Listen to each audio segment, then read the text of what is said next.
Kumusta ang lahat? Kumusta ang Sunday nyo? Happy Sunday. So, Sunday namin dito is raining day. So, ayan, nakita ninyo, di ba?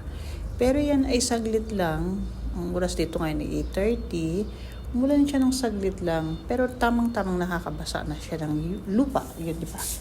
So, nakita niyo naman, makulimlim, tas biglang aaraw, makulimlim, biglang aaraw. Yun yung aming Sunday. Pero yung araw, masakit na sa balat. Yung ramdam mo na talaga yung, tawag doon, yung init, ganon.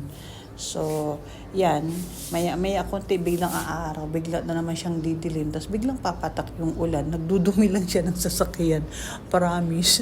Okay sana kung yung ulan na tubig lang, hindi. Yung ulan na may kasamang buhangin, Diyos ko po, yun yung ulan namin din eh, o, diba?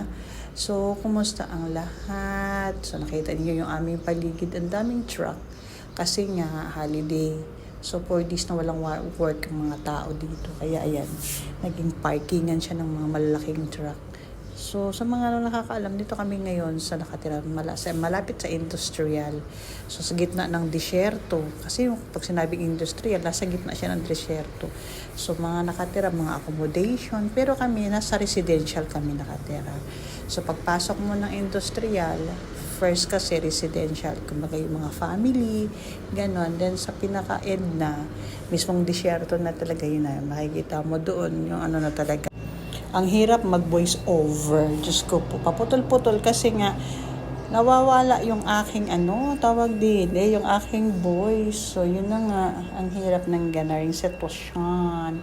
Lalo na dito sa amin. Ulan, init, pagkatapos sunstorm. Pero ngayon, grabe na, ang sakit na ng araw. Tumaas yung araw bigla.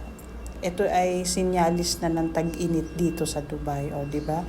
Saan ka pa? May nalaman kang sinyalis sa tag-init na talaga dito sa Dubai. Malapit na. Iinit na talaga siya, promise. So, pag tag-init na, wala na. Wala na tayo nito. Kasi dito sa amin, pag tag-init, mainit talaga. So, lalo singaw-singoy nung hangin. Sobrang init. Nakakaloka. Diba? Ganun. So, thank you for watching mga langga. Please, watch more and more and more.